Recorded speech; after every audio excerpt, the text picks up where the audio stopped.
Nah, gimana fans sepak bola nasional? Masih patah hatikah karena Sinteyong dipecat PSSI Senin kemarin? Ayo bangkit lagi yuk. Harus move on dan menatap jauh ke depan yuk. Nah, meski STY udah nggak lagi di timnas, tapi warisannya masih ada dong. Salah satunya adalah banyaknya pemain muda yang diorbitkan STY dalam 5 tahun melatih timnas.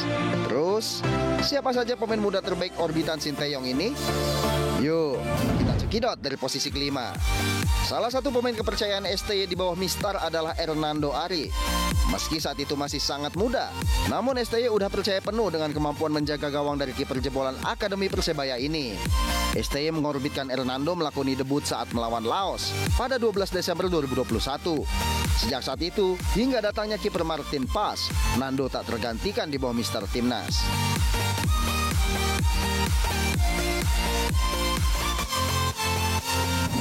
Setelah Hernando, orbitan STY berikutnya adalah bek kiri Pratama Arhan. Bek yang baru saja direkrut Bangkok United itu melakoni debut perdananya pada 29 Mei saat timnas melawan Oman dalam laga uji coba. Meski sektor kiri banyak pemain diaspora, namun Arhan selalu dipanggil STY. Apalagi Arhan punya skill spesial nan unik nih, berupa lemparan ke dalam yang ditakuti lawan.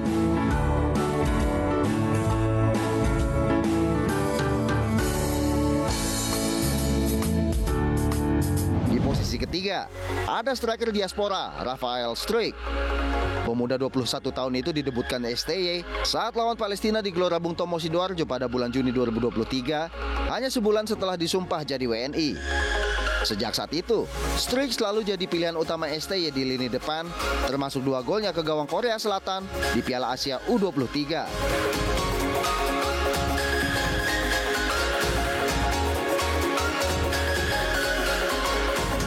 Setelah Struijk, orbitan terbaik kedua STY so pasti Rizky Ridho. Bek jebolan Akademi Persebaya ini sudah malang melintang dari timnas kelompok umur hingga senior. STY akhirnya mencoba Ridho di timnas senior saat lawan Oman bersamaan dengan debutnya Pratama Arhan. Sejak saat itu, Ridho melesat menjadi salah satu bek kesayangan STY. Meski bek diaspora datang silih berganti, namun satu tempat di belakang selalu jadi milik Ridho.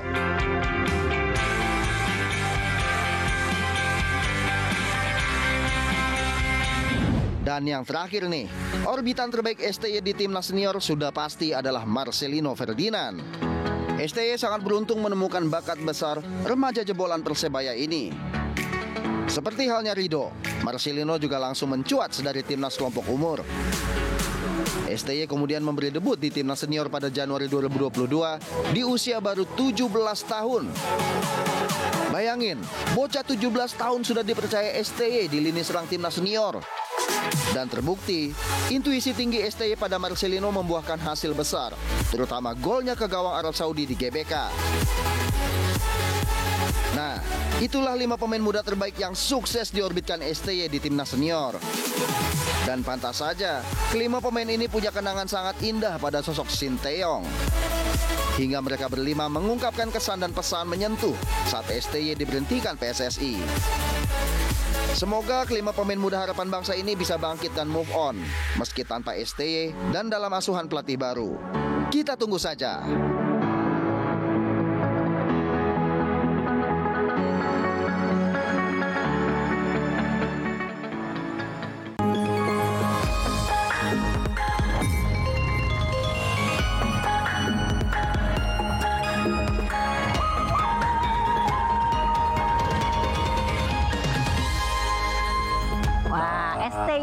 STY lagi masih menggema heboh ya. Di medsos lagi dibahas semua terkait dengan timnas kita. Iya, tapi emang STY itu kayaknya tangan dingin ya. Tangannya dingin dan dia ini banyak mencetak pemuda-pemuda bertalenta sepak bola di Indonesia. Makanya masyarakat Indonesia begitu terkesan seperti ya. Kalau istilahnya nih dibilangnya local pride gitu loh, Pak. Karena anak-anak muda dilatih, digembleng jadi jago. Nah, ini udah ngomongin bola lupa kenalan. Halo, Selamat TV. Hai. Kembali ketemu nih di Lensa Indonesia Malam ya. Kali ini bersama saya Kenia Gustaini dan saya Matopan. Tadi kita sudah bahas nih terkait dengan bola. Emang lagi viral kayak. Ya, Ya, tapi kalau cerita soal PSSI dan STY ini hanya salah satu dari sekian banyak cerita viral sepanjang Nah, ini. ada apa? Ada lagi nih yang viral, Pan. Itu loh soal laut di pagar atau pagar di laut ya. Nah, ini yang nggak enak. Emang kalimatnya tuh agak aneh tuh. Pagar di laut apa laut dipagerin? Karena agak apa ya, bisa dibilang aneh ya. Tapi lebih aneh lagi nih sahabat RTV, karena nggak ada dinas, nggak ada aparat yang mengaku melakukannya, dan yang nyuruh siapa juga nggak ada yang tahu. Ih, aneh banget deh. Masa nggak tahu sih? Itu panjang loh, Pan, sekitar 30 kilometer loh. Nah, 30 Gimana kilometer. bisa nggak tahu gitu loh. Dan pertanyaan lagi, emang boleh laut Nah, dipagerin? itu kan laut kan punya negara, diatur oleh negara. Bener, Panjang 30 km kayak jalan tol. Iya, sepanjang itu ya. Aduh, ya udah kita lihat aja yuk.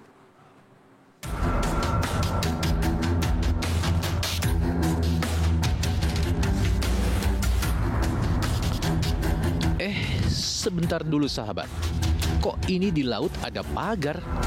Emangnya rumah orang? Terus panjang banget ini pagarnya.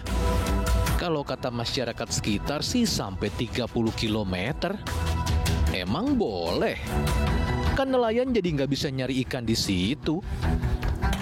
Meskipun pagar ini udah dilaporkan sejak Agustus tahun lalu, tapi hingga saat ini pagar laut ini masih berdiri tegak.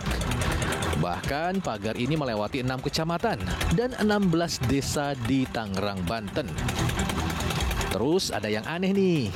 Dinas yang berwenang, mulai dari pemerintah daerah sampai pemerintah pusat, tidak ada yang tahu siapa pemilik pagar ini. Aneh nggak sih pagar sepanjang 30 km tanpa pemilik? Padahal keberadaan pagar ini tentu sangat mengganggu keseharian masyarakat sekitar, terutama yang berprofesi sebagai nelayan. Dan yang lebih aneh lagi, nggak ada tindakan apapun untuk sekedar menyegel atau bahkan membongkar pagar ilegal ini. Belum jelas peruntukan pagar ini, apa mau dijadikan batas reklamasi atau mau ada pendirian bangunan megah di atas laut. Yang jelas untuk mendirikan bangunan di atas laut harus memiliki izin. Nah, gimana mau punya izin? Lawong yang punya aja nggak jelas siapa? Seperti apa kelanjutannya? Ya, kita tunggu saja. Dari Tangerang, Banten, Tim Liputan RTV.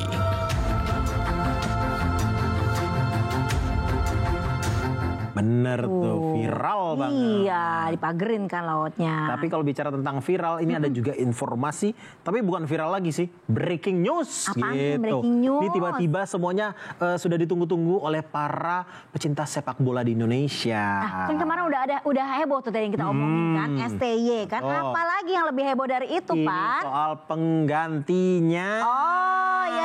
Ini udah resmi kan, udah disebut namanya. Dia adalah legenda striker dari Belanda, namanya Patrick Kluivert. Kok buru-buru sih? Bukannya katanya baru mau dikenalin minggu besok ya? Kenapa udah dikenalin hari ini? Ya, nggak tahu, tanya saya ya. Saya kan bukan pelatihnya, bukan timnya juga. Jadi meskipun orangnya belum datang nih, karena kan baru diumumin doang, orangnya belum datang. Tapi ternyata sudah ada di media sosial tagar Kluivert out. Waduh, belum datang tapi udah disuruh out. Nah, netizen 62 kenapa nih? Ada apa ini? Ada apa? Kita lihat aja ya.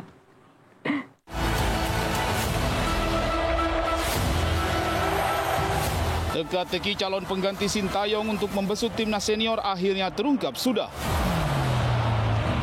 Lewat akun resmi timnas, Patrick Kluivert diperkenalkan sebagai pengganti Sintayong.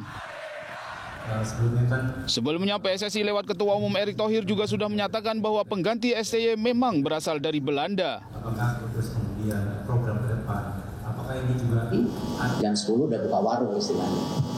Ya dari 3 pelatih ada 1 yang datang. Nah itu yang saya lihat, wah ini poinnya lebih gitu, karena walaupun habis interview dia pulang lagi ke negaranya. Namun uniknya meski Kluivert belum juga disahkan secara resmi melatih timnas, tagar Kluivert out malah menjadi trending topik. Bahkan banyak warganet yang menyerang akun medsos milik Kluivert. Mereka menyerukan penolakan terhadap Kluivert. Terlepas dari hal miring tentang Kluivert, dilihat dari rekam jejak melatihnya, warganet memang pantas khawatir. Masalahnya, Kluivert tak memiliki rekam jejak mumpuni sebagai pelatih jempolan lantaran rekornya sangat buruk dalam menangani sebuah tim. Menurut rencana, Kluivert akan mendarat di Indonesia pada Sabtu malam dan akan disahkan secara resmi pada hari Minggu tanggal 12 Januari mendatang. Rekam jejaknya sih emang kurang bagus ya, tapi ya kita berharap aja ya mungkin cocok sama pemain timnas. Betul, gitu karena kan timnas kita kan banyak yang naturalisasi dari Belanda kan, mungkin karena jago bahasa Belandanya, jadi budayanya juga mungkin sedikit-sedikit nempel. Jadi ngomongnya juga nggak perlu translator lagi. Iya, gitu iya, ngomong. Nah, kita tunggu aja deh gimana gebrakannya pelatih timnas yang baru ini, ya kan.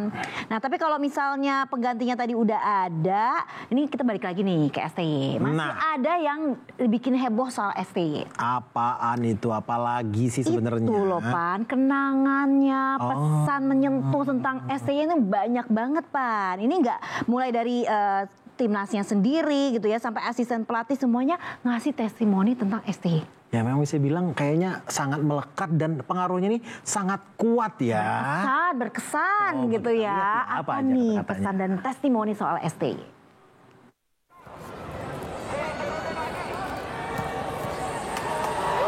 Pemberhentian Sintayong sebagai pelatih timnas Indonesia menimbulkan luka mendalam bagi sebagian besar publik sepak bola tanah air. Tak hanya skuad timnas, bahkan jajaran pelatih timnas pun juga memiliki kesan sangat mendalam terhadap Coach Shin. Salah satunya diungkapkan oleh asisten pelatih Nova Arianto. Pelatih U17 itu menyebut Sintayong telah menulis cerita indah di sepak bola nasional.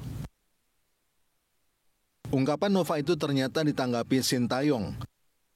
Pelatih Korea Selatan itu hanya berpesan untuk menjaga para pemain muda, seraya mendoakan semoga timnas bisa sukses. Bukan hanya jajaran pelatih, bahkan para skuad pemain timnas pun memiliki kenangan sangat indah bersama Sintayong. Sikap kekeluargaan yang dipraktekkan Sintayong sangat berkesan bagi para pemain timnas. Dengan pola kekeluargaan itulah, maka tak heran Sintayong bisa bertahan sangat lama di timnas. STY menjadi salah satu pelatih terlama dengan masa bakti 5 tahun. STY hanya kalah dari Anton Pogacnik yang melatih timnas selama 10 tahun. Tak pelak, kebersamaan selama 5 tahun itu menimbulkan kenangan sangat indah bagi skuad timnas. Hampir semua pemain timnas senior mengungkapkan perasaannya di media sosial mereka masing-masing.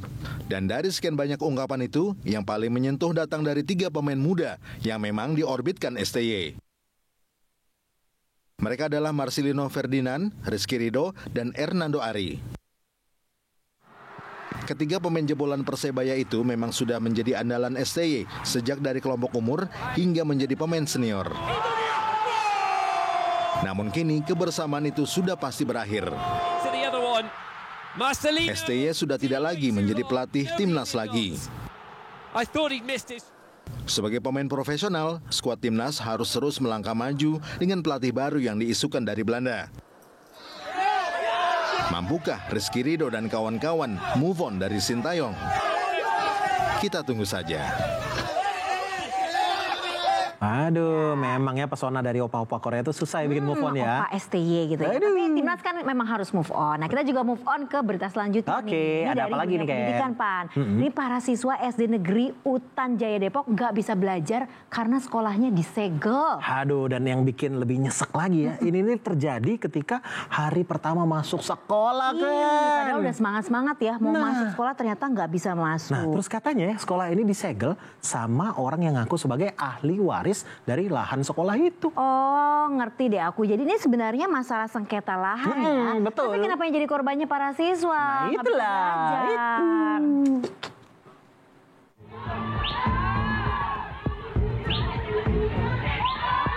Baru aja senang-senang usai libur panjang, para guru, wali murid, dan siswa SD Negeri Utan Jaya Depok, Jawa Barat udah langsung dibikin kesal di hari pertama masuk. Wajar aja, soalnya dari video yang beredar di media sosial, tampak gerbang sekolah disegel pakai kayu. Terlihat juga spanduk bertuliskan, stop kegiatan sekolah sebelum tanah ini dibayar. Gara-gara persengketaan ini, siswa kelas 1 sampai kelas 4 harus belajar dari rumah di hari pertama sekolah. Sedangkan untuk siswa kelas 5 dan kelas 6 belajar di lapangan. Makanya, para guru beserta wali murid dan anak-anaknya berkumpul di depan pagar sekolah untuk mendesak segel segera dibuka. Wali murid meminta Pemkot Depok segera menyelesaikan masalah ini agar kegiatan belajar mengajar tidak terganggu. Kita sebagai orang tua pengennya kan kita nitipin anak sekolah di sini, sekolahnya biar lancar lagi, biar normal, jadi anak nggak terkendala, terus belajarnya juga nggak terganggu lagi. Menurut pelaksana harian Sekretaris Daerah Depok, Nina Susana, sekolah diblokade oleh pihak yang mengaku ahli waris. Ia juga menegaskan bahwa lahan sekolah merupakan aset Pemkot Depok. Setelah melalui diskusi antara Pemkot Depok dan pihak ahli waris, palang kayu yang menutup pintu gerbang sekolah akhirnya dibuka. Kini, kegiatan belajar mengajar sudah kembali normal, namun beberapa spanduk masih terpasang di pintu gerbang sekolah. Dari Depok, Jawa Barat, Fahri Ali, RTV. Oke, selanjutnya Pan, kita mau kasih sahabat RTV 2 berita pilihan kita malam hari ini. Betul, kita sudah merangkum ya 2 berita pilihan yang lagi rame. Kita intip. Ada apa tuh yang pertama? Nah, ini nih yang bikin dari Jakarta semua nih dua-duanya ya.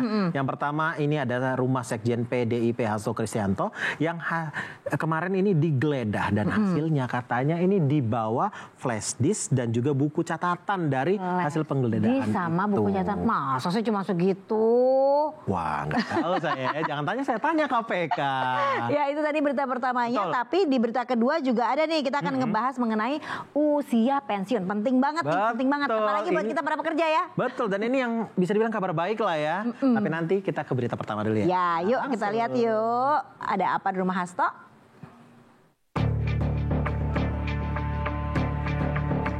Selasa kemarin, penyidik KPK melakukan penggeledahan di 2 rumah milik Sekjen PDIP Hasto Kristianto.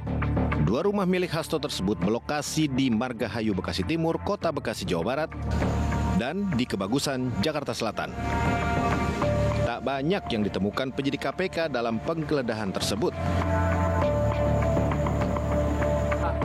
Saat penggeledahan di Bekasi Timur, penyidik KPK mengeluarkan 1 koper dari rumah Hasto dan langsung dimasukkan ke mobil penyidik.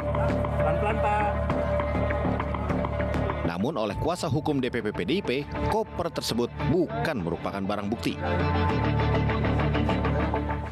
Yang 1 koper di bawah itu apa, Pak? Agak yang kita terima sebagai berita penyitaan barang ada kepada 2 bukti itu. Menurut mereka itu ada dugaan keterkaitan perkara terhadap Harun Masiku. Yang dimaksud 2 alat bukti selain koper yang disita KPK dalam penggeledahan tersebut adalah 1 buah disk kelepas atau flash disk milik Hasto Kristianto dan buku catatan yang diduga milik Kusnaidi yang adalah staf PDIP. Karena tak banyak temuan alat bukti dari hasil penggeledahan KPK, muncul spekulasi adanya intimidasi terhadap lembaga anti rasuah tersebut. Tudingan intimidasi atau pengalihan isu langsung dibantah KPK. Melalui juru bicara KPK, Tessa Mahardika Sugiarto meminta sejumlah pihak agar isu tersebut tetap berada di ranah publik. Penyidik KPK tetap bekerja secara profesional. Seperti diketahui, sejumlah pemberitaan mengangkat Presiden ke-7 RI Joko Widodo masuk sebagai finalis tokoh terkorup dari sebuah organisasi survei kriminal dan korupsi OCCRP. Pemeriksaan perkara suap komisioner KPU terkait pergantian antar waktu anggota DPR dari PDIP, Harun Masiku, yang menjadikan Hasto Kristianto sebagai tersangka, dianggap sebagai intimidasi dan pengalihan isu pemberitaan Jokowi tersebut. Hasto sendiri dikabarkan akan memenuhi panggilan pemeriksaan sebagai tersangka pada 13 Januari dari sebelumnya dijadwalkan 10 Januari. Dari Jakarta, tim liputan RTV. Oke, berita kedua masih dari Jakarta nih, Pan, soal usia pensiun. Tapi sebenarnya ya, Pan, tahu nggak sih usia pensiun itu umur berapa sih? 56 tahun. Terus tapi berubah lagi jadi 58 tahun. Tapi berubah lagi nih, ada aturan baru nih. Jadi nambah usia pensiun itu 59 tahun. Lah? Nambah setahun. Nambah setahun lagi? Iya. Bahkan nih katanya Pan bisa sampai 65 tahun nantinya. Ini kayaknya udah punya cucu baru pensiun ya? Iya, penjelasannya gimana Ken? Kita lihat tahu, ya. nggak tahu. Kita lihat ya.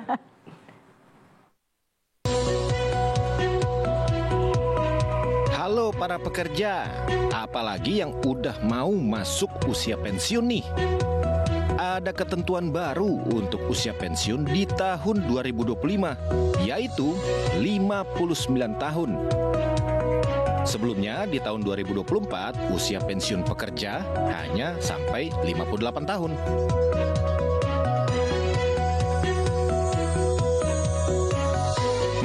Sebetulnya penetapan usia pensiun 59 tahun ini bukan hal baru karena ketentuan usia pensiun itu sudah diatur di Peraturan Pemerintah Nomor 45 Tahun 2019. Dan sejak tahun 2019 itulah pemerintah mengatur setiap 3 tahun usia pensiun akan ditambah 1 tahun sampai mencapai usia maksimal 65 tahun.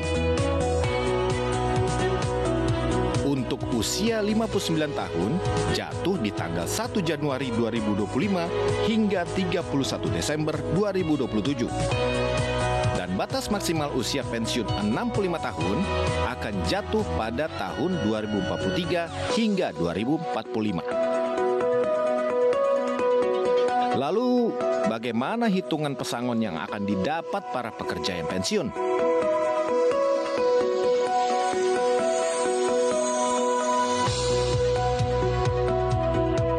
Masa kerja kurang dari 1 tahun mendapatkan 1 bulan gaji.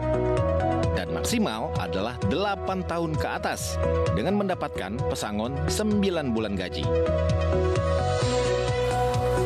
Oke, itu untuk pekerja di perusahaan swasta. Bagaimana dengan usia pensiun bagi aparatur sipil negara atau pegawai pemerintah? Usia pensiun pegawai pemerintah yang menjabat di posisi manajerial adalah 60 tahun. Sementara untuk pejabat administrator dan pengawas, mereka pensiun di usia 58 tahun. Untuk pegawai pemerintah yang berada di posisi non-manajerial, usia pensiunnya adalah 58 tahun. Sementara untuk pejabat fungsional seperti guru 60 tahun, dosen 65 tahun, dan profesor atau guru besar, peneliti ahli utama adalah 70 tahun. Jadi sahabat, buat kamu-kamu yang tahun 2024 lalu rencana pensiun lalu menunda di tahun 2025, ya jadi kena penyesuaian ketentuan 59 tahun deh. Sabar-sabar, dan semoga kita semua sehat sampai pensiun. Amin. Dari Jakarta, Tim Liputan RTV.